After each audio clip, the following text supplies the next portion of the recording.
It's your own time you're wasting.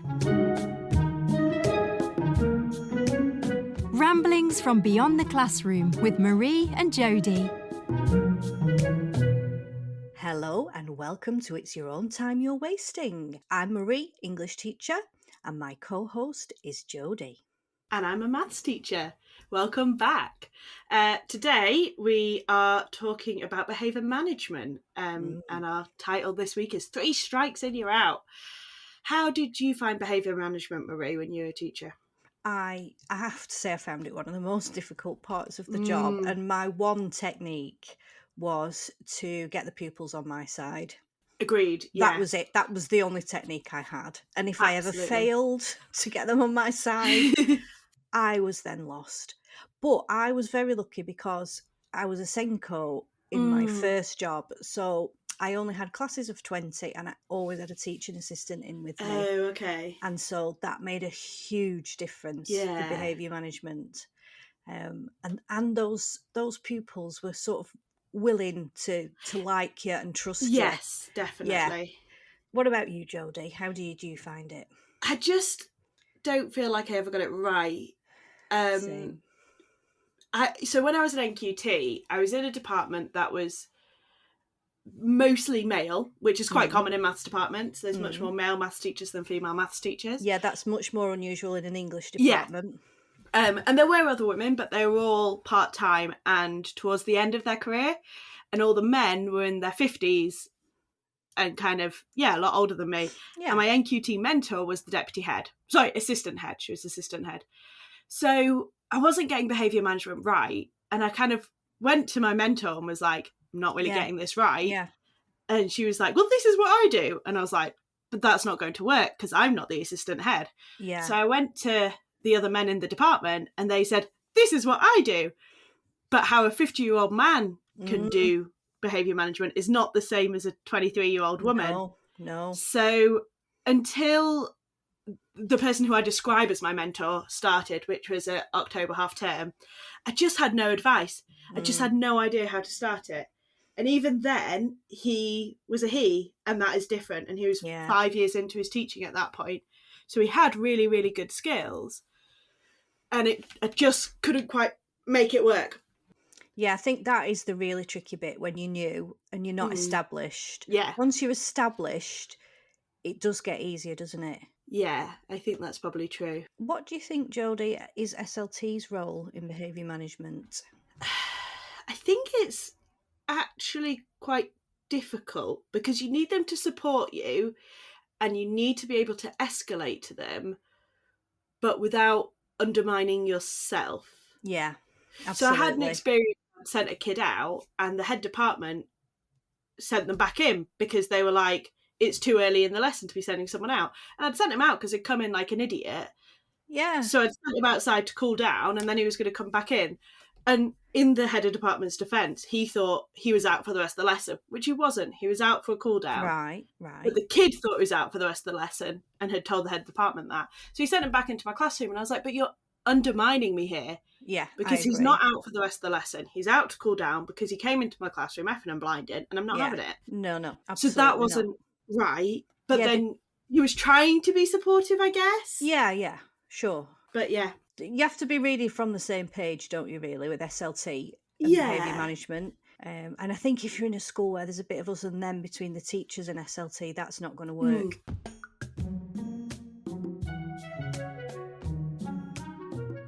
I, Jodi, once worked with a deputy head who was an ex-policeman, and he was excellent at discipline. He never, ever raised his voice, but he had this presence. And the pupils that he came into contact with all the time who were consistently breaking the rules and so on absolutely loved him, even though he was the disciplinarian. Yeah. But what he said, and this is going back a few years, you'll be able to tell, what he said was, first half term, anybody does anything wrong, send them home. That's what he did. Anything. Uniform, chewing gum, swearing, home. And what he said was, you inconvenience the parents do the rest for you because they don't want to be called up at work to be told their child's going home. Fair play, that makes sense. And that seemed to work, yeah. But as the years went on and the rules changed about sending people home and stuff like that. Yeah. He just couldn't do it anymore. I think kind of the challenges, I'm not saying we should beat children, no, obviously, but we don't actually have that much power unless the parents are in line with us. Like, we can give them after school detention, we can give them this, we can give them that, but the parents can get them out of 90% of it. Yeah. So there is actually no power. I had that quite a lot, Jodi. I was rung by parents saying, "Oh no, they can't come to this after school detention. They've got a dentist appointment," and you think, no, they don't.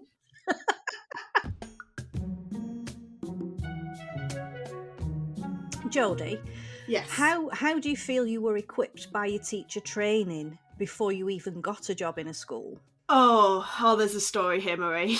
Oh, I thought there might be. Right. In true fashion, we have to go back in time to start this story. Okay. I'm 14. No, 13. 13. I was year 8, so I just had my 13th birthday. Beautiful summer, really hot. We were having a water fight at lunchtime, as you do. As you do. And I should preface this with, I've never told my mum the whole truth about this. So here's my confession, if my mum is listening. Jodi. Someone dared me to throw a bottle of water over our head teacher. And being 13, I did. He turned round to me, sent me to the office. I turned up at the office, already crying, and my sister was there, coincidentally putting up her GCSE artwork. So I just burst into tears. I'm hysterical. My sister's completely unsympathetic. She would be. I've just thrown water over the head teacher. I deserve everything I'm getting. And the head teacher, I have to wait there for about 10 minutes. The head teacher comes and he just looks at me, a complete mess. And my sister sat there. To be fair to my sister, she stayed with me, giving me like such a "what have you done, you idiot" look. And he says, "You can go," to my sister. And he says, "I think we both agree you've done something really stupid today, Jodi." Yes, I think I have. I think we've established that your sister's probably going to tell your parents about it, so I won't be phoning home. And I think I'm going to leave it up to your parents to decide what the consequence is. You can go back to your lessons. That was it. And I was like, I've not got away with this, but like, I'm not, what's happening here? So the story I've told my parents is that I was aiming for someone else and missed, and I didn't do it on purpose. So that's my confession, Mum. Sorry. But then fast forward 10 years and I'm doing my teacher training and we have a lecture on behaviour management, and my best friend at uni was deaf, so we always sat on the front row so that she could hear properly. And we were sat on the front row and the person to do the behaviour management came in and it was my old head teacher. And I was like, oh great. And the so one you poured the water over. The one I poured the water all over. So he goes through this fantastic lecture all about kind of all the different things, and then he ends with this story. And I'm just sitting there like, please don't recognise me, please don't recognise me, about when punishment isn't necessary and when someone can self-punish, and tells this story about this little girl who got overexcited and threw water all over him, and that she didn't need a punishment because she knew straight away what had happened. And there was no need to punish her because she knew what was going to happen. And I was like, please don't recognise me, please don't recognise me. And he went through this whole story and then caught my eye and went, and I'm pretty confident that girl's now a teacher. And I was like, oh my God, he knows it's me. Did you speak to him afterwards? I did. And I got a picture with him. And he said, I was I right? Did you like self-punish? And I was like, I still feel really guilty about it. I'm so sorry. So that was my behaviour management training, and I don't think I listened to any of it because I was so mortified. Yeah. I don't. Yeah. So you were quite a naughty kid in a way. I was scampy, I think is the right word, because I just didn't always think through my consequences, and I just did stupid stuff. I was disorganised. I'm dyslexic, so and I wasn't diagnosed as being dyslexic while I was at school. No, I was at university, so nobody kind of didn't have any kind of support, so I was just completely disorganised. So it was always forgetting homework and stuff. And then I'd do stupid things like eat 17 blocks of sugar and then have a giggling fit. Like, that happened in a science lesson. So I just didn't always think through what I was doing. Yes. And so I didn't mean to be naughty. Do you think, though, Jodi, that helped you with your behaviour management? Because, you see, I was Miss Goody Two-Shoes, never even got a detention in the whole of my school life. Yeah. And when they used to do daft things, I'd just think, why are you doing that? I didn't understand it. See, I could understand daft, but I couldn't understand disrespectful. No. Because I was like, obviously it's not the most respectful thing to pour water over your head teacher, but I was never like purposefully disrespectful, and but because I'm not like that to most people, that wasn't because they were my teachers and I was a kid. It was because I didn't want to be disrespectful to other people. Water incident as an exception. But so I didn't understand disrespectful, and I didn't understand people who didn't want to learn, but I did understand people who are just daft, because that is me. And was quite good at dealing with that, because I could kind of go, if you do this, this is going to be the consequence. And not kind of like the consequences you're getting detention, but the consequences you won't be trusted, or this or that. Like a larger consequence. And that's your decision at the end of the day. But this is what's going to happen if you don't do what I suggest. And how did you go on with things like enforcing uniform rules and things like that? I hate uniform. Me too. I understand the need for it, but you just spend so much time tucking your shirt in. I've heard the theory that if you are really strict with your uniform, it gives the kids something to rebel against. Right. By having too short a skirt or too short a tie. Not sure I believe it. What were you like with uniform? Bored. Totally bored of it, Jodi. And also, I used, this thing about you must wear your blazer unless you've got permission to take it off. I used to say, listen, in my classroom, if you want to take your blazer off, take your blazer off. Because I couldn't be doing with all the hands going up all the time. Miss. And stuff like that's just so controlling, isn't it? Yeah, and it just... But I did get really fed up with the tucking your shirt in business, and actually had them convinced one year that we were bringing in a new uniform for the year after. That was the shirt actually sewn onto the underwear, so they couldn't That's a great untuck idea. the shirt. As a mum, actually, I'm thinking of sewing underpants to the bottom of every single one of Harry's shirts. How would you get it on? Well, you'd have to have the shirt unbuttoned, put your legs in first, and then put your arms in, and then button it. I've thought it through. Yeah, you have. It's doable. You have. It's doable. Yeah. So when you iron it, do you also iron the boxers then? Yeah, you could iron the boxers. Okay. I don't iron boxers as a rule, but if they're attached, I think it would only be fair. Yeah. Because otherwise, where do you stop? I'm just not sure about PE. That's the thing where it falls down. Or maybe on PE days, they're allowed to have an unattached shirt. Unattached, yeah. Special PE shirt. It was those sort of mundane, everyday things that ground me down really with behaviour management, because you don't that often have massive incidents to deal with, do you? Although, it was equipment was the one for me. Oh, yeah. Like, especially like if you have specialist equipment that you need in maths, I'd be like, right, next Monday you need a compass. Right, next Monday and I'd tell them every lesson leading up that they needed a compass, and then no one would have a pair of compasses, and you'd be like... Yeah. I know, it's the simple things, isn't it, that actually is hard.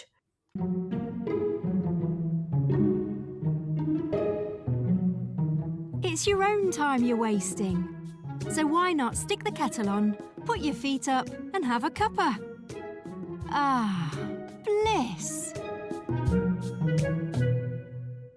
So today our guest on our behaviour management programme is Sarah. Sarah, tell us a bit about yourself. Hi guys, I'm Sarah. I started off my career as a chemist, and then I became a science teacher, and now I am the marketing manager for Beyond Secondary Resources. Nice.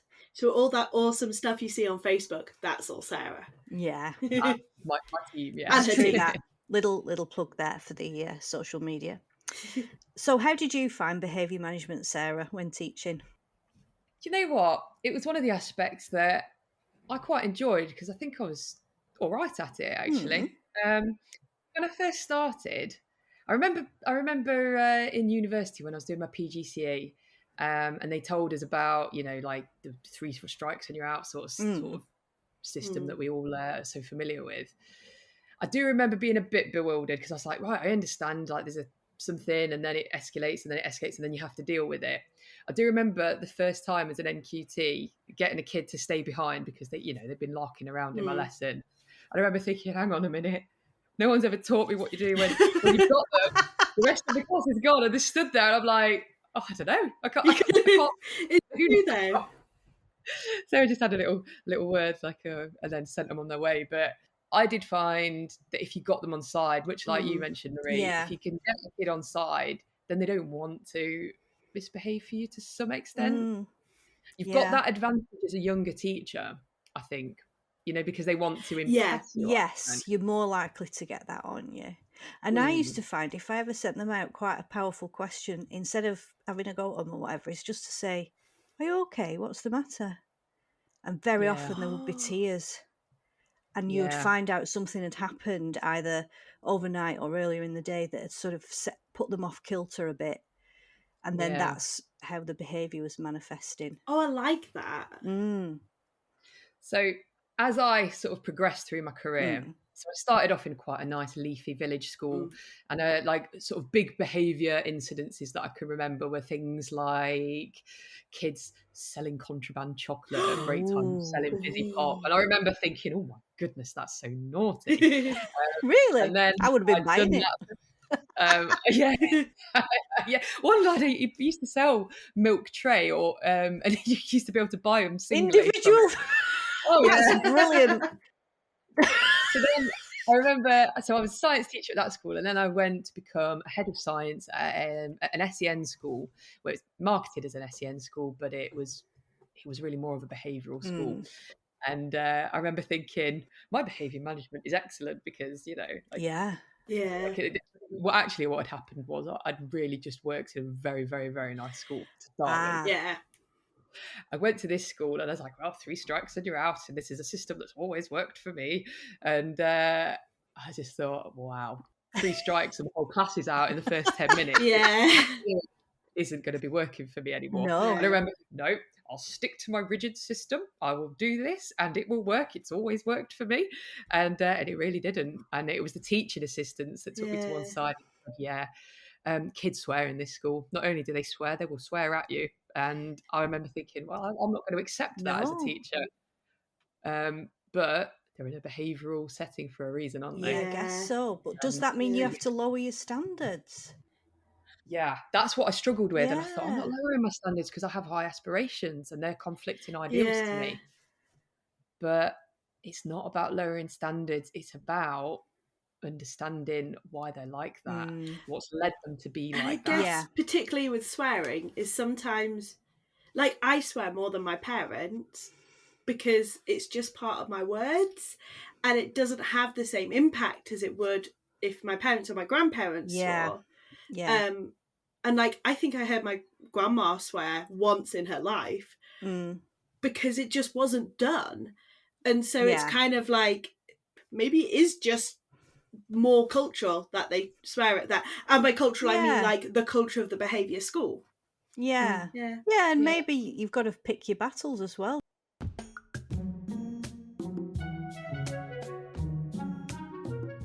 When you're a teacher and you're teaching and you've got to teach the exam and you've got to get a certain amount of curriculum covered, as a teacher, anything that disrupts you from that sort of single track of what you have to do is an annoyance. It can irk you. Definitely. You've spent time planning, you've spent time to do your marking and all of this. And anything that deviates from that is a problem because let's say you've got 30 kids in front of you. If one of them is misbehaving, they are a fly in the ointment. In that situation, they're a fly in the ointment. But as I've got older and I think about why kids might do that, and I've heard too many stories of just sad stories of kids, and then you think, that kid might be a young carer. They might have had their whole family's laundry that morning. They've come in not wearing school uniform. They've just been everyone's ironing, or they've not had breakfast, or had heating. And they're acting up because they've got so much on their plate, maybe even more than teachers ever had on their plate. And they're in a bad mood and they're acting out. Well, then that doesn't seem as important about attainment and getting their exam results. That's true. So as I've got older, I sort of see it from a more holistic point of view. And I do think it's the challenge, isn't it, to understand everything that's going on in a kid's life. And you can't understand everything. But for some kids, coming to school is an achievement. So you shouldn't go on at them about the fact that they haven't done the homework. Yeah, I feel the same. And because I was teaching SEN in my early career, I did try and understand that. I tell you what I used to do. This is one of my strategies. On a Monday morning, when they answered the register, we did what did you do over the weekend? And they had to give us a summary of what they'd done over the weekend. But it gave me a real insight into their lives, which then helped me with the behaviour management. Yeah. Because, the things they were getting up to were just unbelievable. Like, oh, miss, we ran across the golf course because we wanted the police to chase us.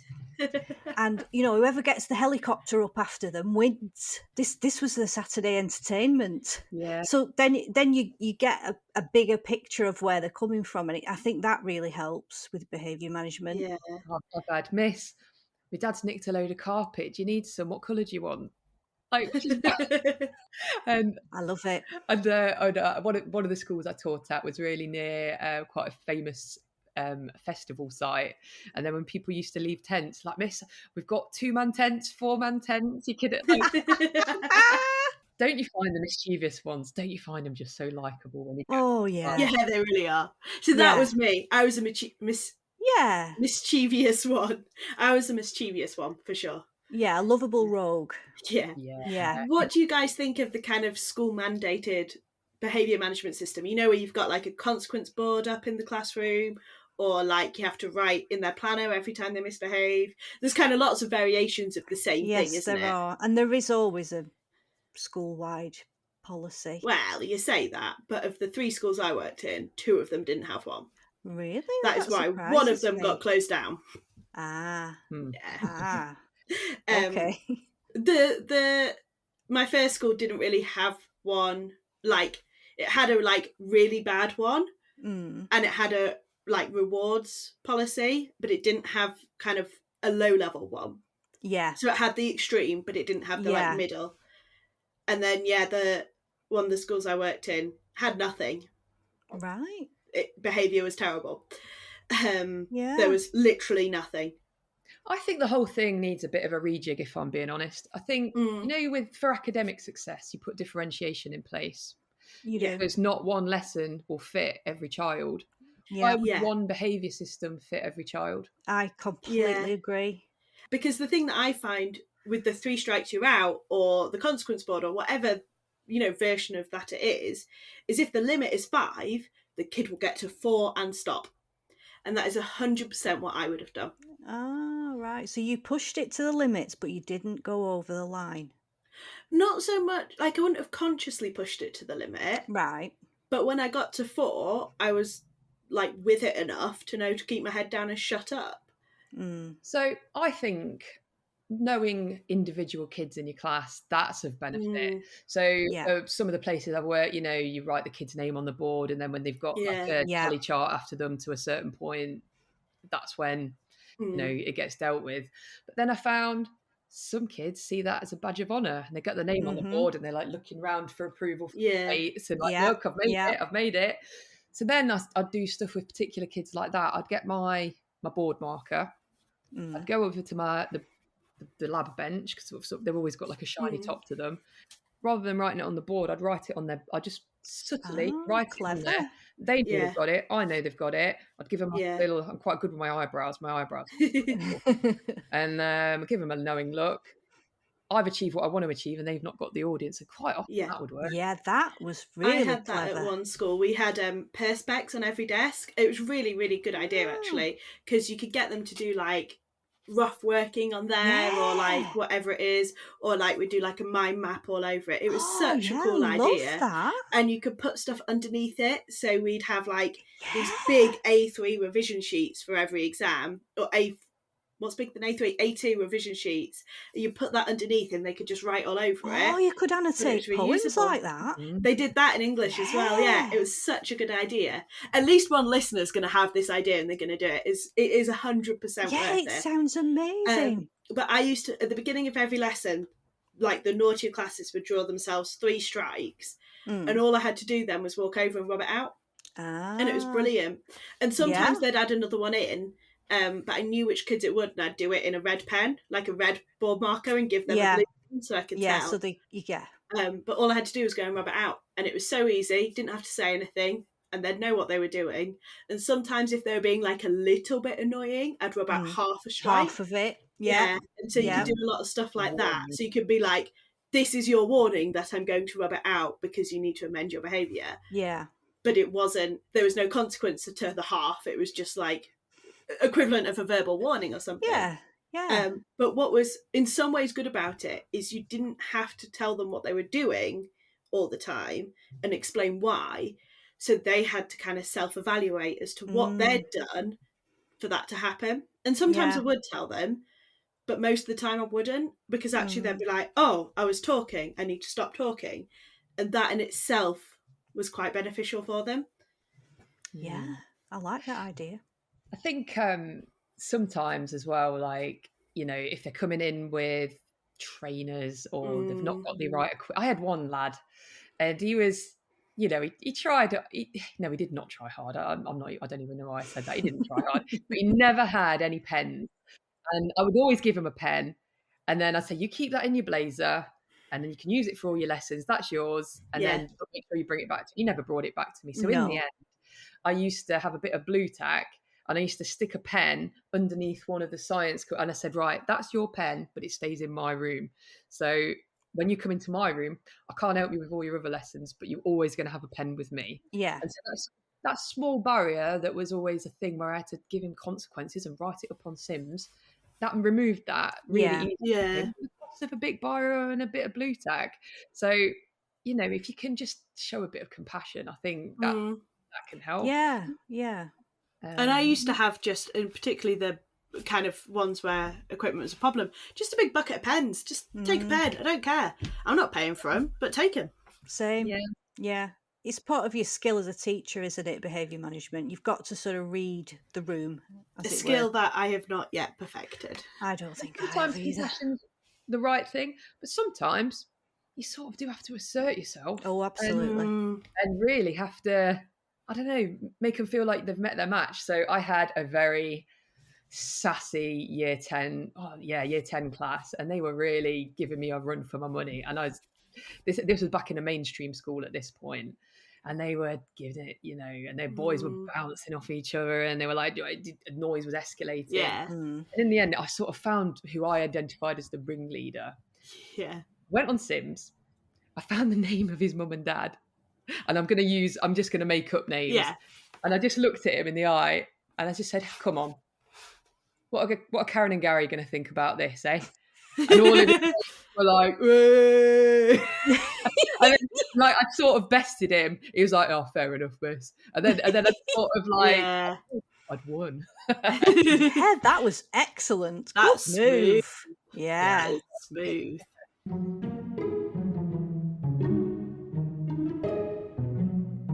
It's your own time you're wasting. Ramblings from beyond the classroom with Marie and Jodi. There's not a lot they don't know about teaching.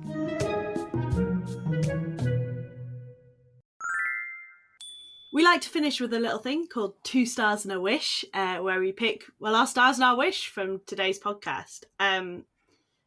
What do you think, Marie? What stars should we have? Oh, my star would definitely be those Perspex covers on the desk.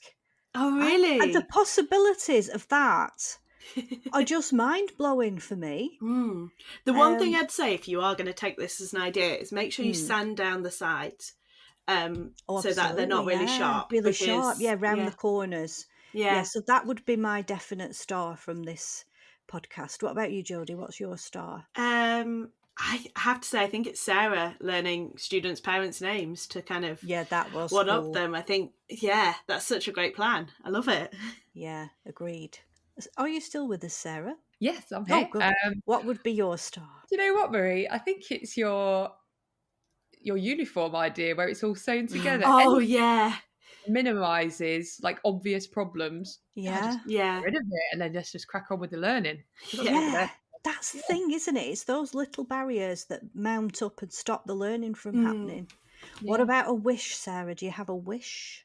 Oh, I just wish that all kids could have a fair start before they go to school and make sure they've all had breakfast and so they're ready to learn. If we could get them to that all at the same starting point, I think that would be the one. It would make a huge difference. Yeah, I love that. That's such a good wish. Yeah. What's yours, Jodi? I feel like this is kind of a little bit selfish after Sarah's, but mine would be that you just didn't have to do behaviour management, that it wasn't such a big part of the job. Yeah. Because it's like behaviour management, planning, marking are the big three, and none of them are technically teaching. You know, obviously planning leads to teaching and marking is a consequence of teaching, but behaviour management is such a big part of the job. And I kind of think it shouldn't be, but it takes a whole culture change to change that. And I think in some countries it's not as big a part of the job, but it's not something you can change as a school. It's something that needs to change much wider than just one school. Yeah. Yeah. What would be your wish, Marie? I think my wish, I was just thinking about things like after school detentions. And I was thinking, wouldn't it be great if you had an after school detention, but it was like a yoga session or a meditation session where you actually taught them how to reflect, relax, clear their mind. I think that would work really, really well. And yet, I don't think I've heard of anybody doing that, rather than getting them to write lines or whatever it is, which is a complete waste of everybody's time. So that would, and then I'd go and join in the yoga anyway. Yeah. We'd all be relaxed. Just something we definitely need after a hard behaviour session. That's true. true. I worked at, they used to take the kids to go like horse therapy, and they used to go and get to stroke horses, like the kids with who were a bit sort of a more. We had a school cat at one school, and it was quite satisfying to just stroke it. That was just me. I just stroke it when I was there, still working at 6 o'clock at night, and everyone else had left. Oh, school cat. Yeah, I love that. I think animals are very therapeutic, aren't they? Yeah. But that is another podcast again. Yep. Animals in schools. Yeah. Right. Thank you so much for joining us today, Sarah. It's been such a pleasure to chat to you. It has. Thank you for having me. It's been brilliant. You're very welcome. And if you are listening, please don't forget to like and subscribe, and we'll see you in a couple of weeks. Yes, Bye. 2 weeks. Bye for now. Bye. Bye-bye.